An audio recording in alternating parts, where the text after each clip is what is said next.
Babaji Netralaya I హాస్పిటల్స్లో ఇప్పుడు LASIK లేదా పీఆర్కే సర్జరీ ఒక్కో కంటికి కేవలం 7,999 రూపాయలు మాత్రమే. లాసిక్ లేదా పీఆర్కే ఎవాల్యుయేషన్ ఉచితం. నమస్కారం, సుమన్ టీవీకి స్వాగతం. శ్రావణ మాసం వచ్చిందంటే చాలు ప్రతి లోగిలు కూడా సందడి వాతావరణంతో నిండిపోయి ఉంటుంది. శ్రావణ సోమవారాలు శివుడికి అభిషేకాలు, శ్రావణ మంగళవారాలు మంగళగౌరి వ్రతం, శుక్రవారాలు వరలక్ష్మి వ్రతాలతోటి ప్రతి ఇల్లు కూడా ఒక ఆధ్యాత్మిక భావనతో నిండిపోతుంది. మరి ఈ శ్రావణ మాసానికి ఉన్నటువంటి ప్రత్యేకత ఏమిటి? ఈ శ్రావణ మాసంలోని మనం ఎటువంటి నియమాలను పాటించాలి, ఏ పూజలను మనం అనుసరించాలి, ఇటువంటి అంశాలన్నీ కూడా అడిగి తెలుసుకుందాం. మనతో పాటు ఉన్నారు ప్రముఖ ప్రవచనకర్త బ్రహ్మశ్రీ చిలకమర్తి ప్రభాకర చక్రవర్తి శర్మ గారు. గురుగారు నమస్కారం. నమస్కారం అమ్మా. గురుగారు, అలాగే మరి శుక్రవారాలు వచ్చింది అని అంటే అసలు శ్రావణ మాసం అంటేనే అందరికీ గుర్తొచ్చేది వరలక్ష్మి వ్రతం. సో ఈ వరలక్ష్మి వ్రతం కూడా ఏ రకంగా మనం జరుపుకోవాలి? అందరూ ఇప్పుడు ఏంటంటే చాలా ఆడంబరాలకు పోతున్నారు. సో చక్కగా అమ్మవారిని అలంకరించుకొని చేస్తేనే ఆ పూజ అనేది సరిగ్గా మనం చేసినట్టుగా భావిస్తూ వస్తున్నారు. నిజానికి ఆ పూజ విధి విధానాలు ఏంటి, ఎలా మనం చేసుకోవాలి? సుజిత్ గారు, మీరు చాలా మంచి ప్రశ్నలు, సమాజానికి హితాన్ని కోరే ప్రశ్నలు, లోతైనటువంటి ప్రశ్నలు, అంటే మీరు ఈ జర్నలిజంలో ఉండగా అడుగుతున్నారు. అయితే ప్రజలకి ఉపయోగపడేటువంటి విధంగా మీరు అడిగినటువంటి ఈ ఆడంబరాలు అనేటువంటి ఏ పదాలు ఉన్నాయో దాంట్లో యథార్థంగా విషయం చెప్తాను. యథార్థంగా శ్రావణ మాసంలో శుక్రవారాలు వరలక్ష్మి వ్రతాలు. అసలు మనం వరలక్ష్మి వ్రత వైభవాన్ని ఒకసారి తెలుసుకుని, ఈ వ్రతాన్ని ఎలా ఆచరించాలో తెలుసుకుని ఆడంబరాల విషయాలకు వస్తాం.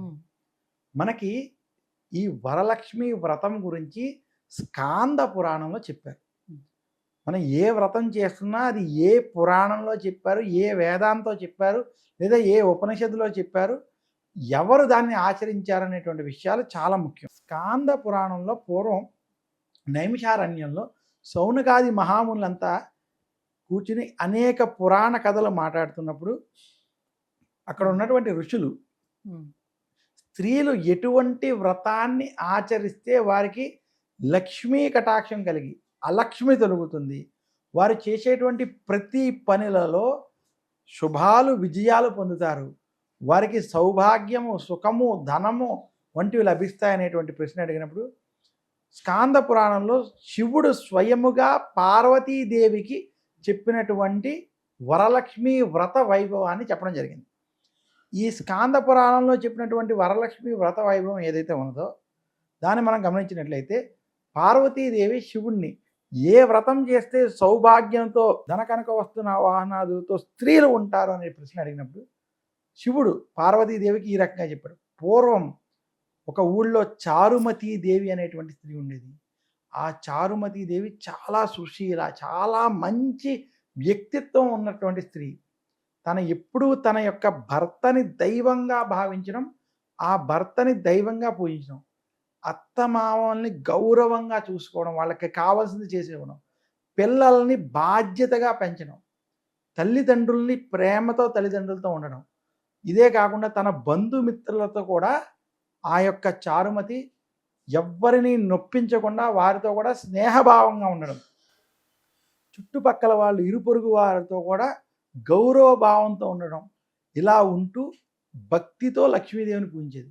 ఇంత సుశీలంగా ఉన్న చారుమతీదేవి యొక్క వైభవం దేవతలను సైతం ఆకర్షించి అప్పుడు ఒక శ్రావణ మాస ప్రారంభం అయ్యే సమయంలో ఆమెకి బ్రహ్మ ముహూర్తంలో కలలో లక్ష్మీదేవి కనపడి, నన్ను వరలక్ష్మి అంటారు, శ్రావణ మాసం నాకు ప్రీతికరమైన మాసం, శ్రావణ పౌర్ణమికి ముందు వచ్చే శుక్రవారం నాకు అత్యంత ప్రీతికరమైనది, ఆ రోజు నువ్వు గనక నన్ను వరలక్ష్మి రూపంలో పూజించినట్లయితే నేను నిన్ను అనుగ్రహిస్తానని చెప్పడం. ఆమె ఆ బ్రహ్మ ముహూర్తంలో అలా విన్నటువంటి ఆమె లేచి నిద్రలోంచి ఈ విషయాన్ని భర్తకి చెప్పి, అత్తమావలకు చెప్పి, తల్లిదండ్రులకు చెప్పి వారి యొక్క ఆశీస్సులు పొంది ఈ వ్రతం చేయాలని మొదలెట్టి ఈ వ్రతం ప్రారంభించడం. ఆ శ్రావణ శుక్రవారం ఏదైతే పౌర్ణమి ముందు వచ్చే శుక్రవారం రోజు అందరూ రావాలని, తన బంధువుల్ని, చుట్టుపక్కల వాళ్ళని, ఊరందరినీ కూడా వరలక్ష్మీదేవి మిమ్మల్ని అనుగ్రహిస్తుంది రావాలని చెప్పి పిలవడం.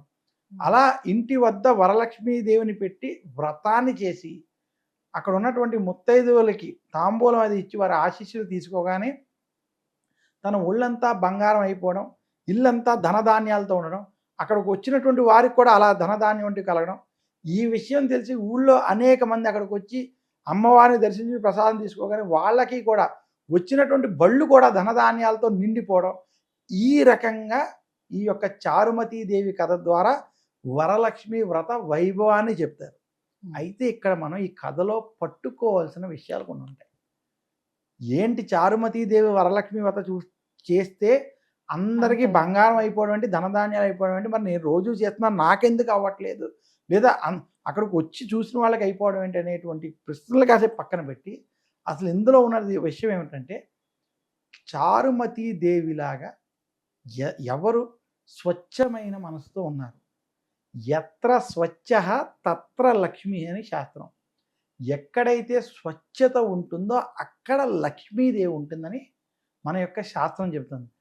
స్వచ్ఛత అంటే మనం ఈరోజు స్వచ్ఛ భారత్ అని మాట్లాడుతున్నాం, కానీ యథార్థంగా మన భారతీయ సనాతన ధర్మంలో ఎక్కడో సూర్యగ్రహణం చంద్రగ్రహణం జరుగుతుంటే గ్రహణానికి ముందు పట్టు స్నానం, గ్రహణం మధ్యలో మధ్య స్నానం, గ్రహణం అయిన తర్వాత విడుపు స్నానం, ఇల్లంతా శుభ్రంగా కడుక్కోవడం, ఇంట్లో ఒక ఆహారం ఉంచకుండా అంతా పశుపక్షాదులకు పెట్టేయడం, మళ్ళీ గ్రహణం అయిన తర్వాత దేవాలయాలన్నీ శుభ్రం చేసుకోవడం, శుక్రవారాలు ఇల్లన్నీ, ఇంత శుభ్రత మనకు ఉన్నటువంటి మనం, స్వచ్ఛత పాటించేటువంటి సాంప్రదాయం ఉన్నట్టు మనం, ఇల్లు మాత్రం శుభ్రంగా ఉంటే సరిపోదు, మన శరీరం మన మనస్సు శుభ్రంగా ఉండాలి.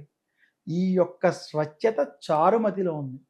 భర్తని దైవంగా చూసుకోవడం, అత్తమామల్ని గౌరవంగా చూసుకోవడం, తల్లిదండ్రులతో ప్రేమగా ఉండడం, తన యొక్క సంతానాన్ని బాధ్యతగా చూసుకోవడం, చుట్టుపక్కల వాళ్ళు బంధువులను కూడా ఎవరిని నొప్పించకుండా ప్రవర్తించడం, ఇంతటి స్వచ్ఛత ఆమె యొక్క హృదయంలో ఉంది కాబట్టి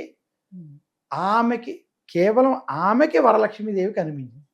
ఇంకా వరలక్ష్మీదేవి ఆమెకే కనిపించి నిన్ను అనుగ్రహిస్తానంటే ఆమె నేనే బాగుండాలి, నేను మాత్రమే బాగుండాలనే ఆలోచన లేకుండా నేను బాగుండాలి, నా కుటుంబం బాగుండాలి, నా బంధువులు బాగుండాలి, నా చుట్టుపక్కల వాళ్ళు బాగుండాలి, నా ఊరు, ఈ సమాజం బాగుండాలి అనేటువంటి ఆలోచన చారుమతికి ఏమొచ్చిందో, ఇటువంటి గుణాలు ఉన్నటువంటి వ్యక్తికి లక్ష్మీదేవి యొక్క అనుగ్రహం కలుగుతుంది.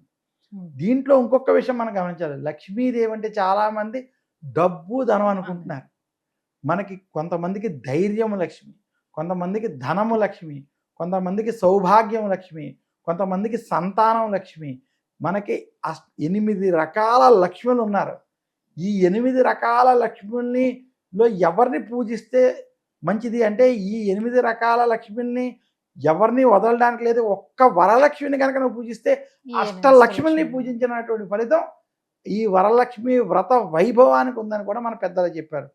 అలా చారుమతీదేవి కథలో ఉన్నటువంటి నిగూఢమైన విషయాలు మనం తెలుసుకుని, ఎవరైతే భక్తి శ్రద్ధలతో గనక ఈరోజు వరలక్ష్మి వ్రతం రోజు ముఖ్యంగా శ్రావణ శుక్రవారాలు ఈ వ్రతాన్ని చేస్తారో ఖచ్చితంగా వారికి అమ్మవారి యొక్క అనుగ్రహం కలుగుతుంది.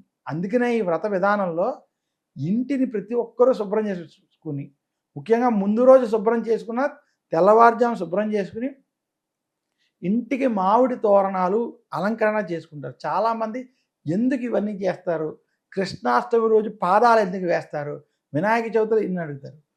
దైవం మానుష రూపేణ, భగవంతుడు ఏదో ఒక మానవ రూపంలోనే ఆ రోజు ముత్తైదువుల రూపంలో కావచ్చు, ఒక బ్రాహ్మణ రూపంలో కావచ్చు, పిల్లల రూపంలో కావచ్చు, ఖచ్చితంగా మన ఇంటికి వస్తాడు. అమ్మవారిని చేసినటువంటి పూజని అలంకరణని వాళ్ళు వచ్చి చూసి నమస్కరించుకుని నేను చేసినటువంటి ప్రసాదాన్ని ఏదో రూపంలో తింటారని నమ్మి మనం చేస్తే ఖచ్చితంగా దైవం ఆ మనుషుల యొక్క రూపంలో వచ్చి లక్ష్మీదేవి మనని అనుగ్రహిస్తుంది. చాలామంది కూడా వరలక్ష్మి వ్రతం చేసుకుని, మా భర్త ఎప్పుడు ఏదో ఒక మాటలు అనేవారు, వరలక్ష్మి వ్రత పూజ నాకు సరిగ్గా అవడం చేత చాలా ఆ రోజు మంచిగా మాట్లాడారు, ఇలాంటివి కూడా మనం చూస్తూ ఉంటాం. అంటే మనం చేసేటువంటి పని సరిగ్గా ధర్మబద్ధంగా భక్తి భావనతో ఉన్నట్లయితే దాని సత్ఫలితాలు మనకి ఖచ్చితంగా కనిపిస్తాయని ఈ వరలక్ష్మి వ్రత కథలన్నీ కూడా మనకు తెలియజేస్తాయి. మంగళగౌరి వ్రతంలో కూడా మీరు తోరణం అనేది ఎలా కట్టుకోవాలి ఏంటి అని చెప్పారు. అట్లానే దీంట్లో కూడా చాలా వరలక్ష్మి వ్రతంలో మనం వరలక్ష్మి వ్రతాన్ని ఎలా ఆచరించాలంటే, ఇంటిని శుభ్రంగా ఉంచుకుని ఆ రోజు సూర్యోదయానికి పూర్వమే లేవడం, ఆ రోజు ఖచ్చితంగా తల స్నానాన్ని ఆచరించాలి. ఈరోజు అవకాశం కుదిరితే కొత్త బట్టలు కట్టుకునే ప్రయత్నం చేయాలి, లేదా శుభ్రమైనటువంటి వస్త్రాలు, సౌకర్యమైనటువంటి వస్త్రాలు కట్టుకుని ఈరోజు ఇంట్లో తూర్పు, ఉత్తరం, ఈశాన్య భాగాల్లో అమ్మవారిని స్థాపన చేయడానికి ప్రదేశం చూసుకుని అక్కడ కుదిరితే గోమయంతో అలకడం, లేదా శుభ్రంగా పరిచి అక్కడ ఒక ముగ్గు వేసి దాని మీద పీటను పెట్టి దాని మీద వస్త్రం వేసి తమలపాకులు వంటివి పెట్టి కొంచెం అక్షంతలు వేసి దాని మీద అమ్మవారిని స్థాపన చేయాలి. అమ్మవారిని అక్కడ స్థాపన చేసి మీకు ఏ రకంగా కుదిరితే మీ స్తోమతను బట్టి అలంకరణ చేసుకోవాలి. ఇందాక మీరు ఒక ప్రశ్న అడిగారు, ఆడంబరాలు అని. యథార్థంగా భగవంతుడికి చేసే పూజని ఎంత ఎంత వినయం భక్తితో చేసుకుంటే అది ప్రాధాన్యత. ఆడంబరాలతో చేసేటువంటి పూజ కాదు, అది ఎటువంటి ఫలితాన్ని ఇవ్వదు. వ్రతం కాదు. ఎందుకు ఆడంబరాలంటే మనం భగవంతుడికి ఏ పూజ చేసినా అక్కడ భక్తి ప్రాధాన్యం. అక్కడ అమ్మవారికి మీ దగ్గర డబ్బు లేకపోతే పూలతో అలంకరించమన్నారు. అంతేగాని మీరు ఎంత బంగారం వెండి పెట్టడం అనేది ముఖ్యం కాదు. మీ దగ్గర డబ్బు ఉంటే, ఈ మధ్య చాలామంది జనాలకి చూపించడం కోసం వెండి బంగారంలా ఉండేటువంటి ఇనప వస్తువులను కూడా చేస్తారు. అసలు జ్యోతిష్ శాస్త్రం కావచ్చు, ఏ శాస్త్రమైనా మానవుడి శరీరం మీద కొంచెమైనా వెండి కానీ బంగారం కానీ ఉండాలి. పొరపాటును కూడా ఇనుము ఉండకూడదు. అంటే స్త్రీలు కూడా ఇనుము, ప్లాస్టిక్ వంటి వాటికి దూరంగా ఉండాలి. ఇవి శనికి కారణం. ఇవి తెలియకుండా మన జీవితం మీద చెడు ప్రభావాల్ని, కలి ప్రభావాన్ని పెంచుతాయి. అయితే మన పూర్వీకులు పెద్దలు, నీ దగ్గర 1000 రూపాయలు ఉంటే 2000 రూపాయలు ఉంటే దానికి చిన్న ముక్కు పొడకు వస్తే అంతే బంగారం పెట్టు. అలాగే అదే బంగారం నువ్వు ఏదైతే ఉన్నావో దాన్ని ఒకసారి శుభ్రం చేసుకుని అమ్మవారిని అలంకరణ చేసుకుని ఆ ఉన్న దాంతో నీ దగ్గర బంగారం వెండి లేకపోతే ఉన్న పూలతోటి ప్రకృతి స్వభావంతో ఉన్నటువంటి వాటితో అమ్మవారిని మీకు నచ్చిన విధంగా అలంకరణ చేసుకుని, కలశం మీద అమ్మవారిని కూర్చోబెట్టి అలంకరణ చేసుకుని భక్తి శ్రద్ధలతో చేసేటువంటి పూజ వరలక్ష్మి వ్రతం కావచ్చు, ఏ వ్రతమైనా కావచ్చు. ఆడంబరాల కోసం చేసేటువంటి పూజల వ్రతాలు నిష్ఫలితాలు ఇస్తే దయచేసి ప్రజలు మాత్రం ఇనుముని కానీ, ఇనుము వస్తువులు కానీ, ఈ మధ్య మనకి రకరకాలైనటువంటి మెటల్స్ తోటి బంగారంలా కనపడేటువంటి వస్తువుల్ని అలంకరణ చేయొద్దని మాత్రం సూచన చేస్తూ, అలాంటివి వాడద్దని కూడా. మనకి బంగారం గురుగ్రహాన్ని, వెండి చంద్రగ్రహాన్ని సూచిస్తాయి కాబట్టి, లేదా పంచలోహాలు, రాగి, ఇత్తడి వంటివి కూడా అలంకరణకి వాడుకోవచ్చు, దాంట్లో దోషం లేదు. ఇటువంటివి వాడండి.